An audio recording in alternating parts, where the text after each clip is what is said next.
Hi, you guys. I want to welcome you back to the Sovereign Kitchen Society. I am Molly Bravo, and I just want to drop you in for one moment because there is a moment that every mom reaches, and it's usually somewhere between the third load of laundry and the forgotten cup of cold coffee when she stops and she thinks, oh my gosh, there has to be a better way than living like this. A way that feels calmer, a way that feels safer, a way that actually nourishes her family instead of draining her. And today's guest has devoted her whole life to finding that way. Hilda Labrada Gore, better known as Holistic Hilda, has traveled the world studying how traditional cultures feed themselves, raise resilient children, and maintain radiant health without the distractions that we have in modern day society. Through her work with the Weston A. Price Foundation and Wise Traditions podcast, she has become a bridge between ancestral wisdom and the modern mom who is just trying to figure out what to make for dinner. What I love about Hilda is that she doesn't make health feel harder than it needs to be. Her style brings it back to the basics of real food, simple, grounded practices that our great-grandparents have never questioned. And that is exactly where sovereignty begins. It's not out there somewhere in some random cabin in the woods or on a perfect homestead, but it is right here in the kitchen with the next choice that you make. So this episode is for the moms who didn't grow up with bone broth simmering on the stove, for the women who want to nourish their families but feel overwhelmed by the noise, and for anyone curious about what it looks like to reclaim their health in a system that doesn't always have our best interest in mind. Hilda is going to show us that real food isn't complicated, sovereignty isn't some extreme way of living, and that you are far more capable than you have ever been led to believe. So let's step into this conversation with open hearts, with open minds, and I hope that it gives you hope, because the path back to wise traditions is the beginning of a reclamation process. And you, my friend, are right on time. Hilda, I want to thank you so, so much. It's such an honor to connect with you. Thank you for taking the time. Molly, I'm thrilled that you have this show. I think all the moms out there, if they're like I was so many years ago, they are like at their wits' end and eager to cut through the clutter and find these ancient paths that are going to bring them the peace, the energy, and the vitality that they need to be the best moms they can possibly be, to show up for their families. So I'm really Yeah. excited to be here. Oh, thank you. So, if you wouldn't mind, can you just take us back to long before you ever even got started working and walking your career path? What was your life like before you stepped into this work? And how do you think that you got started on this path? I was very interested in health stuff because I was born with a birth defect. I don't know if you know this, Molly, but I almost didn't make it to this planet. This is one reason I'm so happy to be here.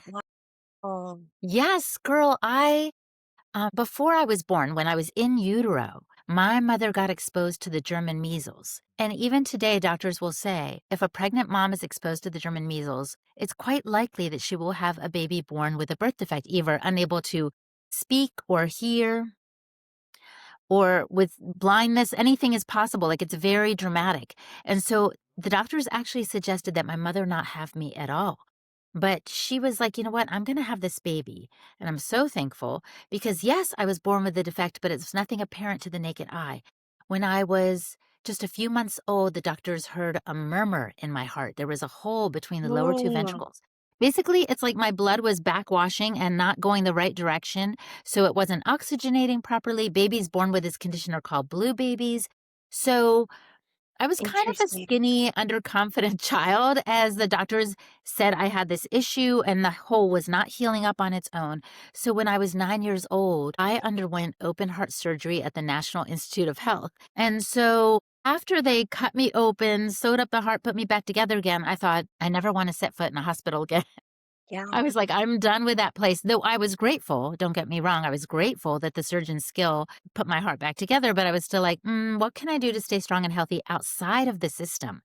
And that was my entryway into this career path. I became a fitness professional certified by the American Council on Exercise, and I taught classes 3 or 4 times a week. Through my young mom years too, I was just like, just move it or lose it kind of thing, and I thought that was the key to good health until I was exposed to more ways in which to hone our health. Yeah. How did you discover the practices of Weston A. Price, and how did you move into this path of eating nutrient dense foods after you were immersed in the health and fitness lifestyle? Because believe it or not, that's actually a little bit different of a path, even though it's all about health and wellness. I find that oftentimes people don't necessarily eat that well. They're eating a lot of like really processed protein powders and all kinds of, fitness hack type foods. I know exactly what you mean. That's why I'm laughing because I did not have my diet dialed in by any stretch. And I was also always looking at the scale. And now I say scales are for fish Yeah. because we don't need to judge ourselves by a number on the scale. Moms, I want to tell you this especially. I remember after I had my first, I had her in September. And a few months later for Christmas, my husband gave me some dresses. And I remember trying them on and leaving the room crying because they didn't fit. And I wasn't really understanding that our bodies don't really bounce back in that way. I still had a lot to learn about traditions and embracing the beauty of a body that has nurtured life and is still nurturing life. So, to back up a little bit, so I was teaching exercise classes, like we said, and my blood sugar would drop in the middle of class. Like they would be cardio and some resistance training with free weights. And I would get sweaty and shaky. And it wasn't that I was working out too hard, it's that I would have a blood sugar dip. Why? Because I was nourishing myself, quote unquote, with like a little cereal for breakfast with some low fat milk and some berries on top. I thought I was doing the right thing. Probably I was, according to the US dietary guidelines, but I wasn't nourishing myself deeply. But I still didn't understand what I was doing wrong until a friend of mine told me, you need to check out this group, the Weston A. Price Foundation. And that's a mouthful. So I will explain more about that in a minute. But she was saying, hey, Hilda, this group points to the wisdom of people who walked this earth before us. It says, for good health, let's look to the past for clues. And I was like, okay, I guess I'll look into it. It seemed odd to me.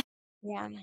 But then I saw the wisdom of it all, Molly. Basically, I realized, oh my goodness, these dietary guidelines that the US has set up, and then later it morphed into My Plate that Michelle Obama got involved in, they're based on not necessarily our optimal health, but kind of guidelines, pulled in from the US Department of Agriculture. Like they wanted people to eat a lot of wheat. So they made the base of the pyramid a lot of grains and breads and then they were like, well, I guess you should have some fat so it'll be a little bit of oil near the top of the pyramid. And then, like I said, they reconfigured it, but they still based it not on our health. I thought what my friend pointed me to look at was true, that how did people nourish themselves before the pyramid and before My Plate? And did it serve them well? And I came to find out, yes, absolutely, 100%. So I can Yeah. tell you more about the foundation if you like, but what I will say is this: it changed. It would even go so far to say it revolutionized how I was feeding myself and my family. And I am forever grateful because of that. When did you kind of tap into that, and what did it look like when you went on all those adventures? Like, did you find commonalities with all of the different cultures that you explored? Thanks for asking. I will say this, I did have a little bit of wanderlust. My father is a translator, interpreter. His grandmother was the same, a writer and a world traveler, but I didn't tap into it until I came upon the Weston A. Price Foundation. Here's why.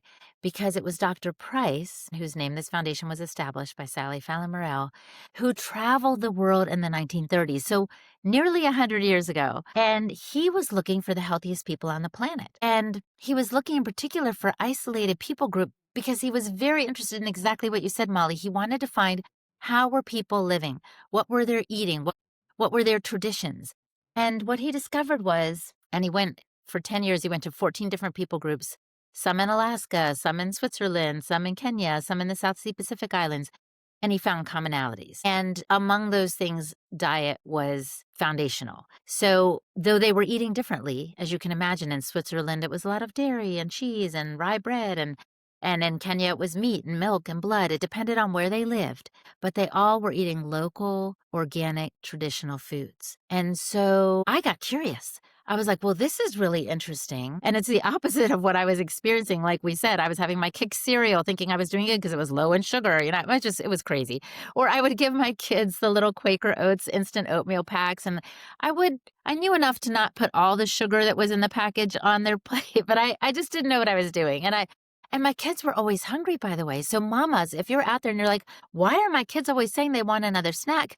I was in that same boat. What I did not realize is I was giving them quantity, but not quality. And what Dr. Price found was the nutrient density, the kind of bang for the buck that all the traditional peoples were giving their families was optimal. And even in the US, in Dr. Price's time 100 years ago, it was subpar. So they were starting to eat more processed foods here in the US. And where he would go and meet these indigenous people groups, they were having animal products and full fat and, very few, if any, denatured foods, what he called, the ultra processed foods. So they were thriving. Like the children and the adults had beautiful teeth, perfectly straight, no cavities, hardly any incidences of sickness. But as soon as they started to depart from those local, organic, traditional foods, their health would decline, their own and then their offspring. So Dr. Price meticulously kept track of all this in his book, Nutrition and Physical Degeneration. And the Weston Price Foundation has kind of continued to lift that flag high, inviting people back to nutrient density. So to answer your question, yes, I decided to go all over the world too. And it wasn't easy because I'm not like an independently wealthy person, but I was like, let me see what I can do. So I went to Peru and I went to Kenya, and the Weston Price Foundation paid for me to go to a couple places. But then I was like, I'm going to continue on and just gather resources as best I can to see, are people still living this way? And here's the good news. Yes, they are. Some Wow. of them. But I found the same thing Dr. Price did, which is some people had been lured in by what's convenient and posh, as they say in Kenya, and consequently their health is going downhill. I'll tell you one quick story. When I was in Kenya, I met a young woman, and she said, you know what? Whenever I go back to the village where my grandmother lives, she said, I see us and her, all the people around us in the community eating natural foods. We're pulling the produce from the ground, we're getting the milk from the cow, and it's all great. But when I come back into the city in Nairobi, she said, I start to feel worse. And she said, as a matter of fact, tomorrow I have a doctor's appointment. I'm going to the hospital to see what's going on. But as I was talking to her, I could see her kind of connecting the dots, that maybe there are clues from the past that we would do well to adhere to today. Absolutely. Yeah. For moms that are just stepping onto this path and they might feel overwhelmed and they don't know where to start. Maybe they live in like a food desert, and they don't have access to all of these incredible fresh vegetables that we do in California or in New York. What do you recommend for them for getting started in just taking back control of their health? Like, what can they feed their kids that are nutrient dense and cost effective? I'm so glad you asked that question. It's such an important one. Real food doesn't need to be out of reach expensive. You can actually find bargains by being choosy. And this is what I mean. You can buy a bag of potato chips. Let's say that costs, $4.99 or $5.99, depending on the size, 16 ounces. Of course, it's mostly air. But anyway, or you could buy potatoes. Literally, you could buy potatoes and it's cheaper, and cut them up and, fry them up in some duck fat or in some butter and lard. And your family will be so much more satiated. So your food dollar will go further. So do not be discouraged, young mama. I've been in your shoes. And you might be like, well, my husband's not into it. He says organic is too expensive. I get it. What they will soon realize is, number one, it's tastier. Number two, like I said, the kids will be more satiated. And number three, it actually is more affordable. You just should invest in your food instead of doctor visits. In Europe, for example, they spend more on food and less on healthcare. And in the US, it's the inverse. We Yeah. spend more on healthcare and less on food. I personally would rather pay my farmer. Do the best you can within your budget. You can buy eggs, you can buy butter, even if these are from the grocery store, even if they're not organic or free range, do the best you can. And little by little, your family will shift. But I would say just know that you can do the best you can and look for single ingredient food. In case I wasn't clear, a friend of mine puts it this way. She said, become a qualitarian. A qualitarian, not a vegetarian, not a pescatarian, not a carnivore, but just look for the best quality you can buy. And then the other thing I would say, and this is a help from the foundation. So this group that I make the show for, they have chapter leaders all over the US and the world. All you have to do is go to their website, westinaprice.org, and it doesn't cost a dime, and I don't get a kickback or anything. I'm just telling you, this little hint. Go to the tab that says food or local chapter and see if there's somebody near you. Why? Because the only job of the volunteer chapter leader is to give you a list of food resources. He or she can show you where there are farms that deliver in your area or the places that provide raw milk, which I also think is a fabulous food, but they will help you find the farmers markets and all the places that are doing it right. Because as your qualitarian ways take over, you're going to want to find that farmer who is raising their cattle on pasture and that are not shooting them up with hormones and antibiotics, because all that stuff that goes into the animal goes into you. Yeah. You are not just what you eat. You are what you eat eats, if that makes sense. I might be making it sound too simple, but the truth is you can start small. So food is foundational. That's one place I would start. And the second thing is, I would also remember that the sun nourishes, which sounds funny until you see other people around the world and how they live. I went to see tribes along the Omo Valley in Ethiopia a couple of years ago with my friend Mary Reddick. And I got to meet the Dorsey, the Dasanach, the Karo, the Hammer, and the Mercy tribes. These are people still living according to their ancestral ways. And they get up in the morning with the sunlight. And then once the sun is gone, they don't have electricity. It's just a fire or nothing, and they all get ready for bed. Like their circadian rhythm is dialed in, it is on point, and they are healthier and happier because of it. You might be like, wait, Hilda, isn't Ethiopia a developing nation? 100%.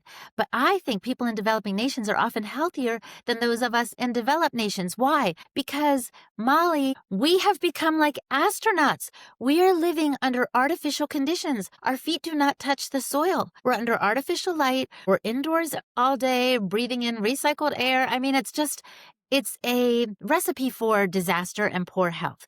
So what can we do? I suggest getting outside. Yes, even you, mama, with the little ones, they will follow you. Go outside, even if it's just for 5 or 10 minutes, as early as you can. I've learned that the spectrum of light that you get in the early morning hours informs your hormones and your body's functions, from sleep to metabolism to, like I said, circadian rhythm. So you sleep better. Like, it's incredible. And your mood is brightened. Like, so many things can happen when you get more natural light. So get outside first thing, just even for 10 minutes, take a little walk with your kids or sit in the backyard with the dog. It doesn't matter what you do. Just get outside. So when the sun rises and when the sun sets, as best you can, try to align with that. And then do your best to avoid screens at night. And I think this will do wonders for your kids' attitudes, for your own. Like, it's crazy in this day and age of AI and scrolling. It's just so easy to be sucked in. But I think if we can be bathed in sunshine and less of the screen's blue light, our health will do better. So the sunlight and the sustenance are really foundational for good health. How old do people generally live in these developing nations? Are they living longer than Americans? And what do they do if they do get sick and they don't have access to a hospital? Great question. So life expectancy in the US is actually declining. I think for the first time in decades, people can expect their life to be shorter than that of their parents or grandparents. Wow. It's like, what's Yeah, happening? It's totally. because it's for a number of reasons, obviously, but I do suspect that our ultra processed food isn't doing us any favors. Dr. Price called those foods the displacing foods of modern commerce, meaning the new stuff is booting out the old, and we need to renew our interest in the real foods. I'm so thankful that things like bone broth and sourdough bread are trending. Sourdough bread, honestly, is out of my reach. Like, I just buy it from a farmer's market or from the Amish people I know in Pennsylvania. But broth is so easy to do, and it stretches your food budget. Again, mama, you can get the bones from a rotisserie chicken whether you make it yourself or get it from Trader Joe's or whatever, do the best you can, like I said. So you made this roasted chicken, and you can put the bones in a big Dutch oven, just in a big pot, add some water, a little something sour to help extract the nutrients in the bones because there's still nutrients in there, and let it simmer, just enough water over the bones so that it can get kind of gelatinous. Let it simmer overnight, add some salt and some herbs. I mean, it's amazing, and it's very satisfying. And Yeah. the gel and all the like glycine and collagen, people with arthritis or who want better skin are like paying money hand over fist to get supplements that will give them the very nutrients that are in these bones. And our ancestors did not know that the bones had these wonderful things in them, but they knew to honor the animal and eat nose to tail. So even without knowing the word glycine, collagen, and all the other bits and pieces, they knew the benefits. So they would, eat up the broth. I think there's a South American proverb that says a good broth can resurrect the dead. It's like, yeah, it heals all kinds of things. So Yeah. so in Ethiopia, for example, there's still tribal fighting. I came across some people that had like these really long machetes and they weren't just for threshing wheat. And I was like, oh my gosh. And apparently, well, this is just Ethiopia, not to get into it too much, but the government unwittingly or perhaps wittingly instigates some of the violence between the tribes because they will take a group, let's say the Karo people, and they will say, hey, we're going to use this area to make some kind of database for AI or something, a data center. And so they move those people over to where the Dasanach live. And the Dasanach don't want that, so all this fighting takes place. So their lives are a bit more dangerous in that way. So it's not like I ran into a lot of centenarians, but I will tell you this. When I was in Kenya about 10 years ago now, I met an elder in a tribe among the Maasai. He was an elder warrior named Ole Sanku Gisa. And I asked him the very questions you're asking me. I said, what did you do when you got sick as a child? Like, how do you manage out here? And he said, we never get sick. And I was like, what?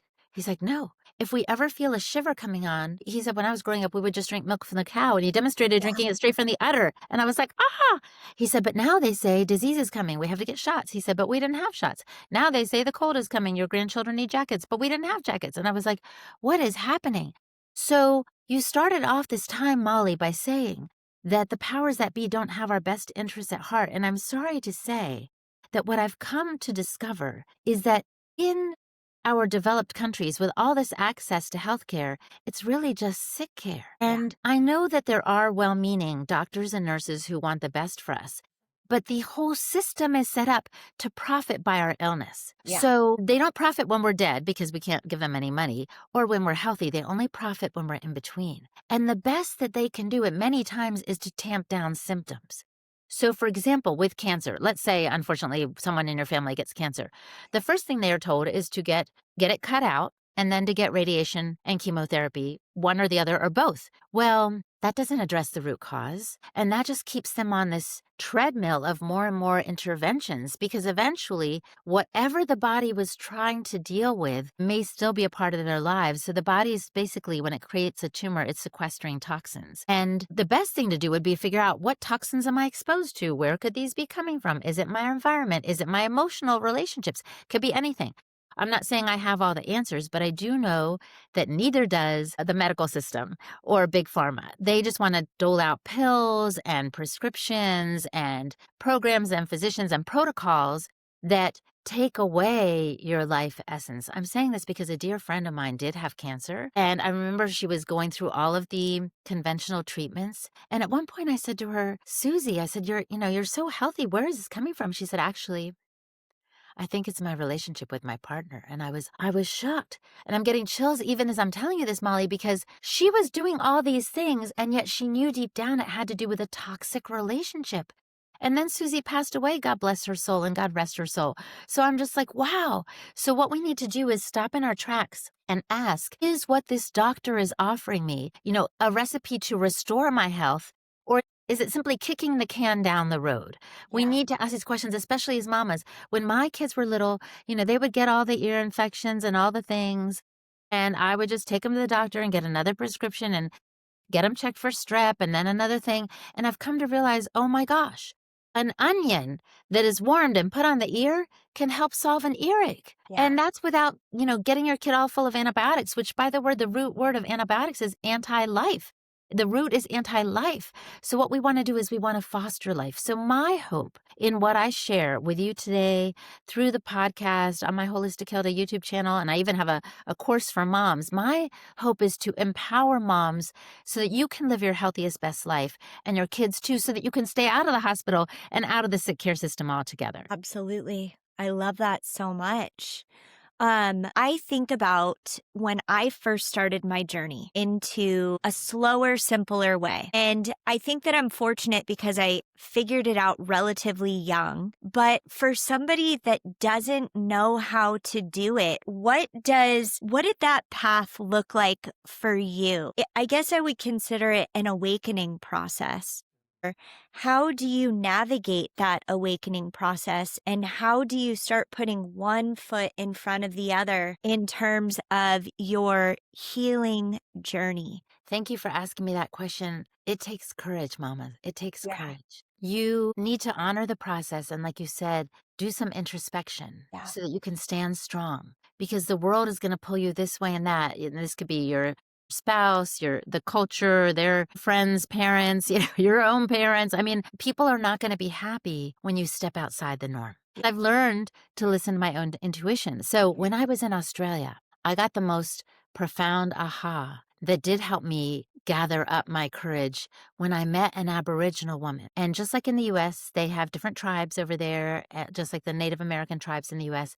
And one woman said to me, in our tribe, we have the custom of Didiri, which is a custom of deep listening. And another Aboriginal woman told me there that she was going to originally be a Vidal Sassoon hairstylist. I was like, wow, that's interesting. Now, Molly, she has custodianship over acres and acres of land where her ancestors once lived. And I'm calling it custodianship because the indigenous people of Australia, the Aboriginal people, don't believe the land belongs to anyone. They Yeah. believe it belongs to all of us, which is so Yeah. beautiful. But anyway, so Suzanne told me I was going to be a hairstylist until I started paying attention to my dreams. And I was like, whoa, this is so beautiful. And it resonates with me. As a Christian, I know the Bible says, be still and know that I am God. Yeah. So there is a time for us to be still and to listen and to see what our intuition or God or even our ancestors may be calling us to do. And so when I was in Australia, I can't believe this. And this is a very special, important story for me, but I will tell you quickly. Another Aboriginal woman, Auntie Sib, I believe her name is, said to me, Hilda, she said, you're not following in the footsteps of Dr. Price. And I was surprised she said that because I thought I was. She said, you are doing what your ancestors have called you to do. She said, you are a First Nation person. Welcome home. And I was like, whew. So that is quite a responsibility to feel, right? But I would say this, Mama, I would say, listen to your intuition, trust it, and take small steps. But do what your intuition calls you to do and know that you can be a really important influence. The influencer is the mama in her kitchen Yeah. right now, Yeah. nourishing her little ones. And it's not just with food. Like I said, it's with sunshine, it's with things of the spirit as well. Yes. There's so much that you bring to your family that matters, including honoring who you are. Like I said, not everyone's going to like it, but when you take a hold of something bigger than yourself, it really helps. So for Yeah. me, that comes with faith. It comes with a confidence that I'm walking in a way that I was meant to walk, that these paths for me to walk in were carved out long ago. And I think it says in the Old Testament, stand at the crossroads and look. Ask where the ancient path is and walk in it, and you will find rest for your souls. So you're Wow. always going to have something kind of niggling in the back of your mind or your spirit if you do something that goes against who you really are and what you really know, right? So do the best you can to honor that still small voice within you, and that will give you the courage to move forward. It doesn't happen necessarily all at once. It may happen over time, just like what's that little kid story, the Velveteen Rabbit, I think. He didn't become real overnight. It took time. He had to be worn off and loved by the little Yes. boy. And then sooner or later, it became real. I feel like I'm in that process right now. And you probably are too, Yeah, Molly. totally. Gosh, that is so beautiful. I love that.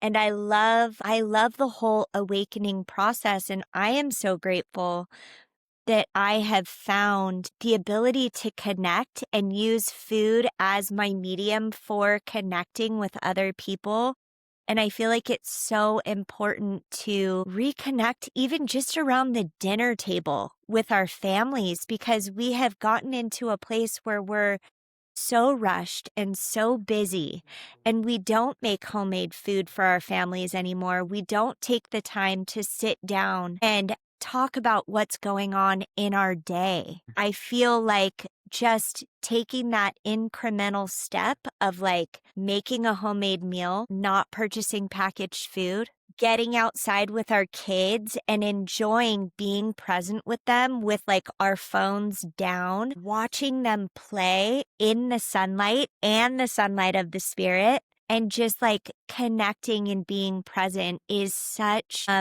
a monumental step in growth and in healing and in connection for our communities. It's so important. Oh my gosh, it's so important and amazing things can happen. And that is part of the transformation process, slowing down, like you Yeah. said, and leaving the screens. I'm really glad you mentioned that too, because more is caught than taught. So Yeah, your kids are watching you.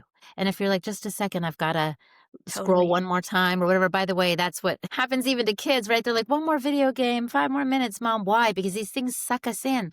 So have a physical place for your phone where you literally put it away, at least for dinner, I would say. Maybe just start there so you can give your kids the attention that they deserve because sometimes they translate attention as love, and it is that. It's saying you're more important to me than whatever this virtual thing is. So, yeah, Yeah. find that place, to stick it aside, make that home cooked meal.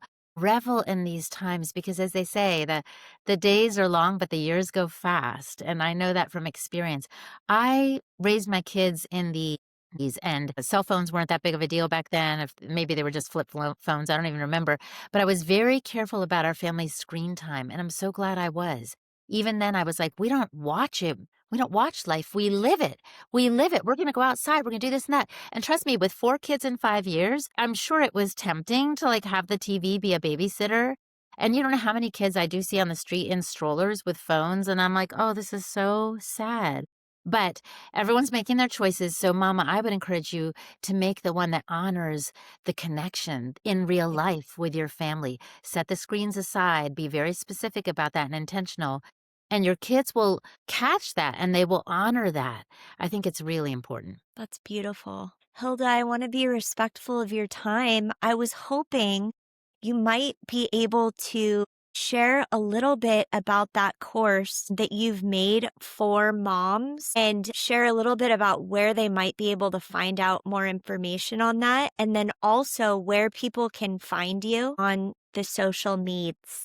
Oh, thanks, Molly. I have so much I want to share, and I know our time is limited. So I will tell people follow me on Holistic Hilda on Instagram. I've also got the Holistic Hilda YouTube channel, lots of free resources, including the Weston A. Price Foundation's Wise Traditions podcast that I Yeah. host and produce for them. And I did design this course for moms based on ancestral wisdom that I found in my travels because food is foundational, but there's more than that.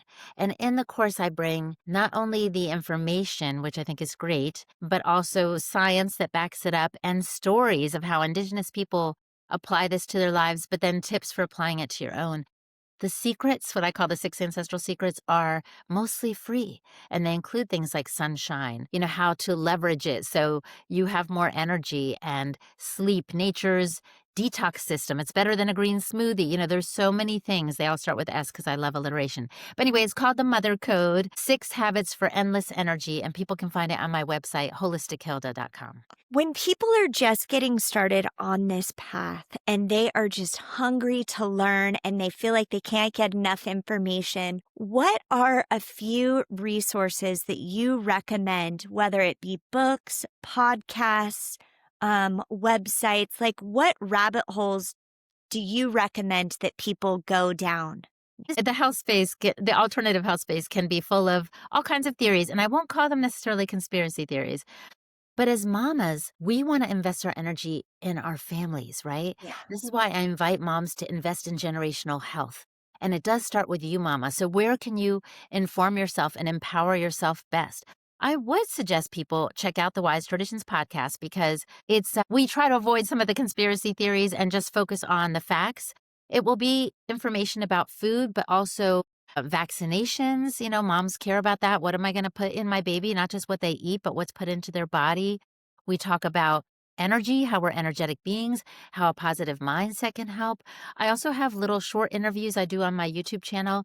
I also like, in terms of podcasts, the Modern Ancestral Mamas. They're two friends of mine, actually, who are still raising little ones, and they're just really practical and honest. Corey and Christine, they're just wonderful. So I recommend that.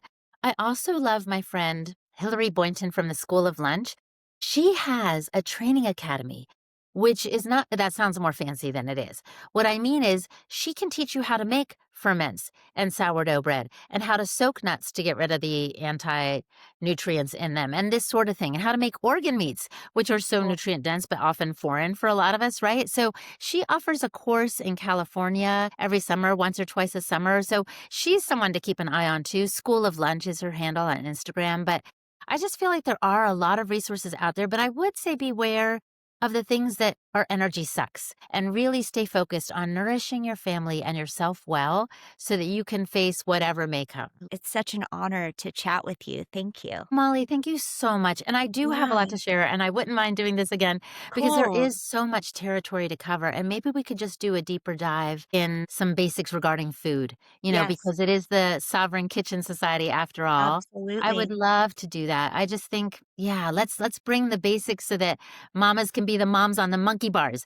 Like I said, I've gone to parks and seen the kids with the phones and the mom's just sitting there looking exhausted. I'm like, come on, I'm with you. So let's empower those mamas. Thanks for what you're doing. Oh, thank you so much. And you guys, I just want to remind you that food is and always will be our medium for connection.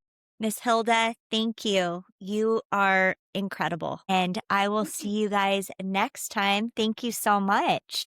It's been a pleasure.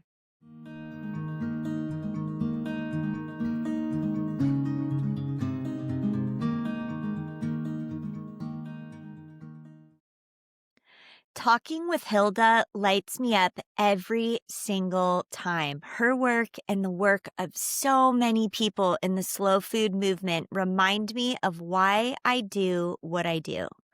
It's women like her who keep the flame alive for the rest of us, showing us that real food and real sovereignty are still within reach. If this episode spoke to you, please do me a favor, leave a review. It helps our little corner of the world grow, and it helps more moms find their way back to themselves. And if you're ready to start learning ancestral skills in your own kitchen, come join me inside the Pantry of Plenty. It's the course that lays the foundation for every single thing that we talk about here. Use Pantry for 30% off, and I am so glad that you're here. Let's keep walking this path together.